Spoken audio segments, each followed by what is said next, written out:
We start the show tonight with some breaking news this hour of a massive rail shutdown right across this country. CN Rail has just issued moments ago a news release saying that it is temporarily, until further notice, shutting down its Eastern Canada operations due to the ongoing protests blocking rail lines, particularly in Ontario. I just got off the phone with a spokesperson from CN Rail. I want to talk to you a bit about what they told me. So what we have, the most important piece of information to know is that this is affecting the entire service east of Toronto.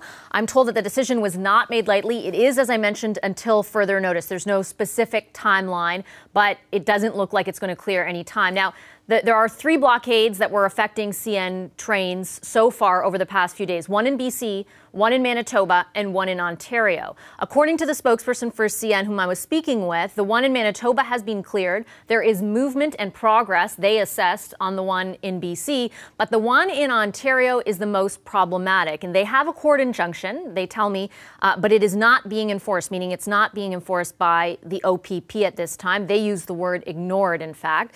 And they are saying that has resulted in this stoppage. Now, the important thing to note if you're watching this is that's not just affecting sort of the goods that are being shipped by CN. There is the possibility, and it looks very real, that it's going to impact Via Rail as well. Via Rail has just sent out a tweet. This is all the information that we have at this point, but basically a response to a tweet in which they said that all Via Rail trains across Canada would stop running. There is no timeline offered by Via Rail, and I just want to be honest with you, that's just a tweet that we're seeing at this time. They say that a statement's coming. We have not yet received that statement. So as soon as I know more accurately the breadth of the stoppage for Via Rail and the reasons for it and the timeline for it, we're going to bring you that information, of course, as soon as possible. This is all, of course, as I mentioned, to do with the blockades, which are many of them in solidarity with what's happening in BC. And that is, there are a number of hereditary chiefs, Wet'suwet'en hereditary chiefs, who are opposed to the construction of a pipeline, a Coastal GasLink pipeline that would carry natural gas out to the other side of BC, essentially, or through BC, and export LNG to a facility that would export LNG. They're opposed to the construction of that pipeline, and they have been protesting it for a long time. These protests in other parts of the country are meant to be in solidarity with them. Now, earlier today, the federal government offered to meet with some protesters this weekend. In BC, the provincial government is also agreeing to meet with protesters. The Prime Minister's office confirmed that Minister of Indigenous Crown Relations Carolyn Bennett will head to BC for the talks, but have those hereditary chiefs I mentioned agreed to remove the blockade in BC? And could those talks that end up happening lead to a resolution? Scott Fraser is BC's Minister of Indigenous Relations and Reconciliation. He joins us now from Victoria. Hi, Minister. Nice to see you. Thanks for making time for us. No problem, Vashi. Pleased to be here. Can I start by asking you to just update us and our viewers on the status of those talks? All day I've been seeing sort of copies of letters going back and forth, but can you just tell us sort of when are those talks going to happen and who will be present for them? Yeah, over the last several days, there have been discussions with the Gitxsan, the nation next to Wet'suwet'en, Gitxsan hereditary chief and chiefs who have offered to invited governments to a meeting that as a calming period that could happen. And so that would be jointly with the Gitxsan and the Wet'suwet'en hereditary chiefs. And so we immediately responded saying we would be happy to attend. And and then we were waiting on the PMO, and they have also they've issued a written statement saying they would be attending also. I've spoken with my counterpart, Minister Bennett, and she indeed is available. So that is being organized right now. As part of that, the Gitxsan hereditary chiefs said they would, in a show of a good faith, that they would dismantle the roadblock or the blockade of the CN. They have confirmed that. Yeah, that's correct. And has that been dismantled? Well, we're speaking real time now. Right. The last I heard, they were holding sort of a ceremony, sort of a closing ceremony of that blockade. So I think that's either underway or has finished now. And then I'm assuming there'd be all CN would need to be, inspect the tracks and do those things. So I'm not sure the timelines, but this is all happening very, as we speak. For sure. Do you expect that meeting that you mentioned? I take your point that all the organization is in place. Is that going to happen this weekend? we're all available whenever there's a number of chiefs. As you know, they're from different areas of the province. So they're, the Wet'suwet'en territory, the Gitxsan territories are quite large, and so there might be some logistical issues they have to deal with. But that is being worked on as we speak. So I don't have a timeline yet, but we're available now. The legislature's in session right now. I'm in Victoria at the legislature, but I will be available to travel whenever it's appropriate. And this is part of, we have had significant discussions with the Office of Wet'suwet'en. That's the hereditary chiefs from Wet'suwet'en, and we began those working with them back last spring. So we've had ongoing discussions that we are hoping will lead to settlement and recognition of appropriate rights and title in the territory, and that work is ongoing too. I want to ask you in a second about those discussions, but first, I just want to get your reaction, because we do have a statement now from Via Rail confirming that they have no other option, they say, but to cancel all its services across the country, effective immediately and until further notice. What is your reaction to that? Obviously, this is not just about BC, it's central to BC, but the effects of this have now spilled across countrywide. Yeah, and of course we've had our protests here too at the building. Yes. I'm in, the legislature. We had our throne speech on Tuesday, and it was very difficult to get in the building, and there was some aggression too. It was there was forceful protection of the stairs to prevent people from getting into the building. It was unfortunate, I think, but. That being said, there were a whole range of issues that were being raised in the protest, far beyond the issue of the hereditary chiefs and the pipeline itself.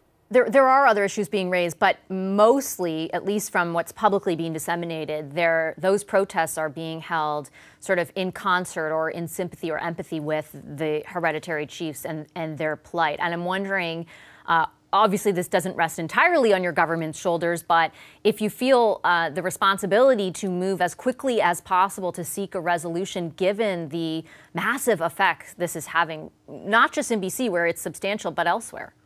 Oh, yeah, absolutely. And that's why we're making ourselves available. And I've already committed to the hereditary chiefs that I would be available whenever it was necessary for them. I would come. Vash, you just put it into context. The permits for the company, the Coastal GasLink, for this pipeline, they've been in place for over 2 years now. The environmental assessment process was back a number of years ago too. So the court had reaffirmed that the company has the right to do the work. So where it's left the government is we do not control the RCMP, nor should we, and we do not control the courts, nor should we. That's a different kind of state than the democracy that we all hold dear. So we're in a position now where we're trying to find a way through this with the Wet'suwet'en people, and as you know, they're not united on this issue either. No, they're not. You mentioned those discussions that have been ongoing, I think you said, for a number of months. Why have they been unsuccessful? Well, so those discussions were not directly related to any project. It was about recognizing the role of the hereditary in governance. And the hope is and was to start a process to help provide the resources for a process where the Wet'suwet'en could come together and address the issues of governance as a nation, from the Wet'suwet'en people, and how to be governed, what that would look like, so that we the government, would have a roadmap ahead on how to work with the Wet'suwet'en people. And so that is it has not yet delivered on actually coming up to a solution on that yet. As you know, the other First Nations along the pipeline route have all signed agreements, including the Wet'suwet'en. But that includes the Wet'suwet'en, 5 Wet'suwet'en bands and council also. So the other across the province, these governance issues have largely been reconciled, and so but that is not the case within the Wet'suwet'en. Could your government have better anticipated this kind of action, given the hereditary chief's position and how ingrained it has been over the past few years? Should your government have better anticipated it?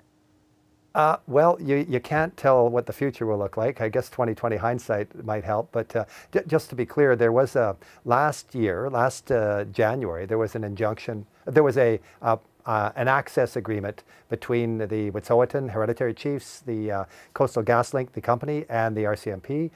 It was an access agreement for the company to do work. With the recent court injunction, that access agreement ceased to exist. So we did not control the court, nor should we. And then subsequent to that, the RCMP were required to enforce it. So we were now the situation changed right in front of us. So we have been working quickly. We've made ourselves available to the Hereditary Chiefs. I've traveled up there more than once. The first time we were unsuccessful in getting a meeting. I stayed up for an extra day to hopefully make that work. It did not. Then we were able to. We had a successful. We had 2 days of meetings just a week ago, 25 hours worth. This just before the enforcement action by the RCMP took place. So we were unsuccessful in averting that, but that was the intent. We were looking for a way to where we all could get away, where nobody would be arrested, and certainly our primary concern was public safety. All right, I've got to leave it there. But thank you very much, Minister Fraser. Really appreciate your time this evening. No, my pleasure, Vashi. Thank you. Anytime.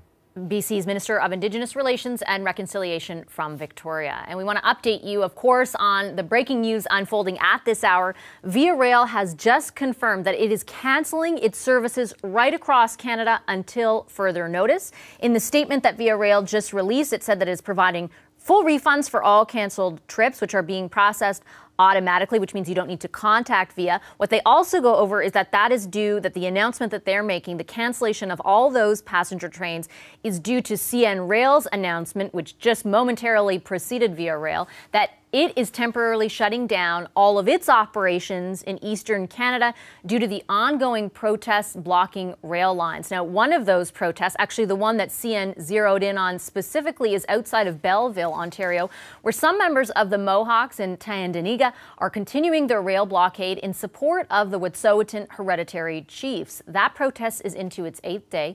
Today, Ontario's Minister of Indigenous Affairs, Greg Rickford, urged Ottawa to take action. I've talked with Minister Miller, the Federal Minister of Indigenous Services Canada. I've impressed upon him that we would like to see a more prominent position of the federal government on this, because the issues that underpin this are serious national questions. To that end, we believe and we hope and we certainly encourage Minister Miller to go in to the community at his earliest convenience. The activists have requested that. Given the national questions that are the basis for their blockade, and deal with those. Federal Minister of Indigenous Services Mark Miller has offered to meet with Tyendinaga leaders on Saturday. In a statement, he says, "My request is to discontinue the protest and barricade of the train tracks as soon as practicable. As you well know," he continues, "this is a highly volatile situation and the safety of all involved is of the utmost importance to me. I hope you will agree to this request and that we can meet in the spirit of peace and cooperation that should guide our relationship." Now, the CBC's Olivia Stefanovic has been covering the story from the protest site all day. Hi, Olivia. Can you update us on the latest, what's been happening there over the past few hours? Yeah, Vashi. Well, the tone has really shifted here in the last 24 hours. I arrived at this camp that's set up behind me by the Mohawks yesterday afternoon. And at that time, I was allowed to cross the tracks freely, speak to protesters, record interviews and film. But that all changed this morning when the media came back. And this all stems from this email that Indigenous Services Mark Miller sent to one of the members of this protest group, saying that he's willing to meet with these protesters, but that he wants this demonstration to end. And that's caused tension within the group. In fact, we're seeing more outsiders come to this group. There was an incident actually, Vashi, earlier today with the media in which one outsider was yelling at us, telling us to get far back. So that's why we are standing as far down the road as we are at this point. This is as close as we can get you to the camp at this time. And I do want to give you a sense of what's going on behind me. So there are several tents set up that you might be able to see just to my side here with a large red sign that says "Stop stop colonization. And there's also a dump truck that's been set up just behind me here. You might be able to make out its lights, and it has a snowplow shovel attached to it, and that's been set up there for 8 days, Vashi. And you'll notice that nothing's actually blocking the tracks, but it's close enough to prompt CN to cancel all rail service between Toronto and Montreal, creating this travel and economic chaos in the country. So now what's happening is that people are getting settled in for this 8th night of the protest. I just saw some people walk by me a couple of minutes ago with boxes of Tim Hortons coffee. So they're going to continue these talks throughout the night, Vashi, and decide on next steps.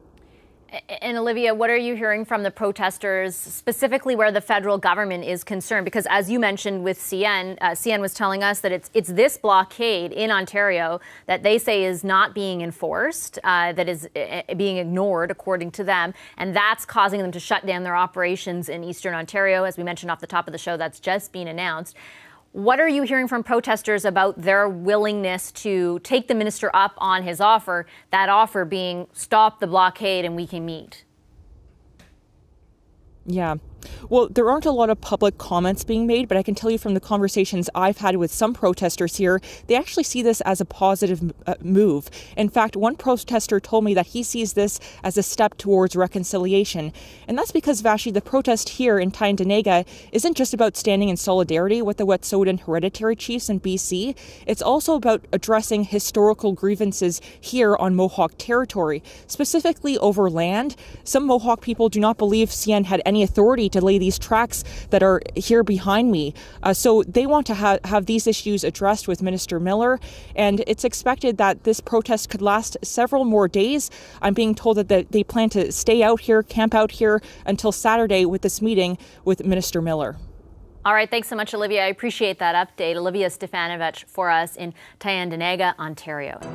Some breaking news that we continue to follow this hour. Via Rail has announced that it is canceling services right across Canada until further notice. Via says that that's due to CN Rail's announcement just about half an hour ago that it is temporarily, or until further notice again, shutting down its operations in Eastern Canada due to ongoing blockades, particularly in Ontario. There's a few blockades happening across the country, but CN is saying that the blockade in Manitoba, the blockade in BC, there's movement on those. However, in Ontario, where the court has issued an injunction for the protest to stop, that injunction, according to CN, is not being enforced. As a result, as I mentioned, the entire eastern operations of CN shut down until further notice, and all of Via Rail shut down as well until further notice. So what might that mean for the Canadian economy? A new report from the Parliamentary Budget Officer already said today that Canada's economic growth is weaker than previously predicted, with nearly flat 0.3% growth in GDP. It had predicted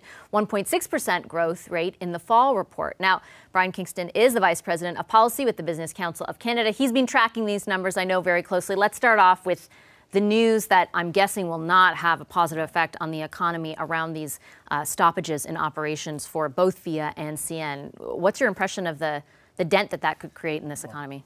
Every day that this goes on, the impact on the Canadian economy will continue to mount. CN shipped $250 billion in goods last year. This is everything from timber to vehicles to oil to coal, you name it. So every single day that this strike continues, you will see less and less goods shipping around the country. And the important thing to remember here is that even if it were to end right now, it's not like flipping a switch and suddenly you just turn on the rail system. There's a massive backlog that's being built up that could take days, weeks, if not months to get through the system. That's what I wanted to ask, because I'm just thinking back a few months ago, I think it's a few months ago now, with the CN rail strike. Even that had a pretty immense impact, and it was eventually resolved under different circumstances, obviously. I don't know how the resolve looks here. It's difficult to tell, because as Olivia, our reporter, was telling us, the blockades persist there. So exactly. You're saying that even if it started tomorrow again, which it doesn't look like it will, it's not that easy. That's it, and that's why we're extremely worried about the broader impact on the Canadian economy. As you noted, we've already seen the PBO downgrade, which is quite worrisome. It's not like we're growing very strongly to begin with. The government's forecasting about 1.6% growth in 2020. You now add in this situation with our rail system. You put coronavirus on top of that, which is extremely hard to predict. And it becomes increasingly difficult to see the forecasts that were issued by the government literally just a month and a bit ago holding. Yeah, so what's been happening? What leads to, first in layman's terms, if you could explain what the Parliamentary Budget Officer, that's sort of the budget watchdog here, what he said about the economy. What's important to take away from that? Yeah, a couple of things. First of all, they downgraded their forecast for the last quarter of 2019. They had predicted that the Canadian economy was going to grow at around 1.6%. They're now saying it only grew at 0.3%. So that's a significant downgrade. And that's mostly due to some shutdowns that occurred in the last quarter, including at some potash mines. So that's significant, and that doesn't lead to a strong beginning for 2020. They've downgraded the first quarter growth for 2020 from 1.8% to 1.5%, and largely they've attributed that to coronavirus. They haven't even brought in yet an estimate for what the CN situation will mean. Yeah, it's apart from that. And I would note even, I think you said it a bit too, but in the PBO's report specific to coronavirus, they estimated it's a 0.3% downgrade, but they said that's a highly unreliable number, that essentially it's very difficult at this point to pin that down. Exactly. The wild card here is that a lot of economists are using the 2003 SARS crisis to forecast what the economic impact could be on Canada. But in 2003, China was responsible for about 4% of global GDP. They're now responsible for nearly 20% of global GDP. So it becomes very difficult to understand if this continues and if the Chinese economy is significantly slowed and manufacturing facilities are continue to remain on hold. The impact could be far, far bigger. And for Canada, China, we sent $23 billion in exports to China last year. It's our second largest export destination. In 2003, we sent $5 billion in exports. So it's a completely different ballgame. And how do we sort of look at it in the context of we were already seeing an impact on the relationship between our two countries thanks to the sort of awful situation over the past year? I know some exports had already been hit, right? Do you have any way of telling us how much of an impact that already had? And then when you look at this, how much worse could it get? It's already had a huge impact. So the 2019 export figures that have just come out, the 23 billion that we sent to China, that's down from 28 billion in 2018. That is the largest decline we've seen in over a decade in our exports to that market. So we're already in a very difficult situation. You add in coronavirus, you add in uncertainty created by the US-China deal, which could negatively impact Canadian exporters, and it's hard to see a positive story for Canadian exports to China this year. Are there particular exports that are affected more than others because of this? Absolutely. I mean, there's the obvious ones that the Chinese have targeted in what appears to be a retaliatory measure. So we're talking about canola, initially beef and pork. Exactly. But when you look at the US-China deal and trying to see where that could impact Canada, it's basically all of our top resource exports. So everything from coal to even motor part vehicles could be impacted. And then you add on the CN situation, and a lot of these products are shipped via rail to ports. Yeah, that's exactly what I wanted to ask you. And now we have this backlog, which means that we may not actually be able to meet some of the commitments to Chinese customers. So very challenging to see the 2020 export picture being positive. Just quickly before I let you go, on that very point, when you're looking at what's happening with CN, what particular sectors of the economy are you watching for to see the biggest impact of this operational shutdown? For CN, I mean, they ship everything from grain to vehicles to oil. The grain sector just came out today and said this has already cost them $10 million, just in a matter of days. So you can imagine when you add in other sectors, the auto vehicle sector, for example, sends a huge amount of parts and vehicles via rail. Any large good that is moved in significant volumes across North America will be impacted by this. And a lot of these products, it's not as though you can just say, oh, let's put it on a truck. It doesn't work like that. Rail is the only option, which makes this very worrying. Yeah, we're all realizing that very quickly right now. Thank you so much, Brian. Great to see you again. Brian Kingston of the Business Council of Canada. To Power and Politics. If you're just joining us now, we want to bring you some updates on breaking news that has unfolded over the last few hours. Via Rail has announced that it is canceling all of its services across this country until further notice. CN Rail as well is shutting down its Eastern Canada operations. all due to ongoing protests blocking rail lines. The shutdown is, of course, expected to hit the Canadian economy, which is already starting to reel. A new report from the Parliamentary Budget Officer, just out today, said Canada's economic growth was nearly flat at 0.3% in the last quarter of 2019. It had predicted a 1.6% growth rate in the fall report. So how is the government responding to the economic slowdown, and what should it do to address the blockades? Francesco Sorbara is the Parliamentary Secretary to the Minister of National Revenue. He joins us from Toronto. Pierre Poilievre is the Conservatives' finance critic. He's with us here in studio. And Heather McPherson is the NDP's Deputy House Leader. She joins us from Edmonton. Hi to all three of you. Thanks very much for being with us. Hello. Mr. Sorbara, I want to start with you. Just before the show started, CN announces that it's shut down its Eastern Canada operations. Via Rail is no longer operating in this country. What's your government going to do about it? Well, first off, obviously our government is closely monitoring the situation at hand. We live in a democracy. Individuals have a right to protest peacefully. Obviously, that right comes with responsibilities, and it must be done so in accordance with the law. We hope all parties will come to the table, and that a process that's in place will go forward in terms of we can find a resolution, and at the same time ensure that protesters have the right peacefully with responsibilities, that everything is done so in accordance with the law. They do have the right to peacefully protest, but particularly for CN, it says that the blockade in Ontario, there is an injunction to stop that protest. It's, however, not being enforced. Is there something your government's going to do about that? Well, first of all, with the injunction in place, that is up to the police force to look at that injunction and to act on that. It's not for the government to direct the police force to do so. Again, we have the right. What mechanisms do you have, though? What can the government do? Like I said, we are closely monitoring the situation. And that's it? The federal government is closely monitoring the situation. Again, the injunctions are in place, and obviously all parties need to respect those injunctions, and the police forces operate independently in Canada, and and we respect that process. Are you understanding, I guess, Mr. Poilievre, of the government's kind of tough position as articulated by Mr. Sorbara, in that there are these injunctions, there are court decisions that say that protest, for example, in Ontario should stop, and that's the protest that CN is highlighting as reason for its shutdown of operations in Eastern Canada. But at the same time, if it's not, should the government, the government can't really be directing the police to do things. No, but it's surprising to see nothing happen. Right now, there are injunctions that are not being enforced, and the result is that CN has shut down its entire eastern operation. Via Rail has ceased its operations entirely. This is going to be a multi-billion-dollar disruption to our economy and to the lives and perhaps livelihoods of thousands of Canadians. These protests are actually not protests. They are illegal. They are trespassing. They are obstructing the freedom of mobility of other people.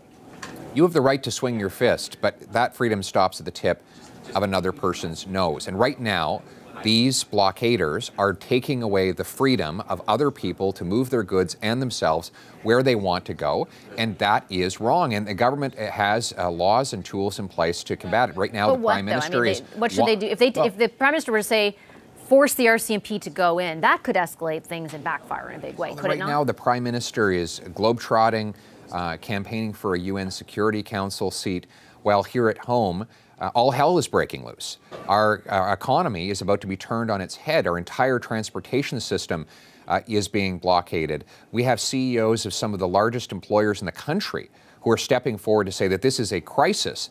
And what we hear from the government is that they're observing the situation. Ms. McPherson, what do you think? I know that the NDP came out, Mr. Singh came out, I believe it was yesterday, with a tweet saying that the Prime Minister should come back to Canada to deal with this. I'd put the same question to you as I did to Mr. Poilievre. Beyond sending the Minister of Indigenous Services, Mark Miller, the Minister of Indigenous Crown Relations, Carolyn Bennett, to BC and Ontario, respectively, to meet with some of the protesters and try to resolve what's happening, what more can they do?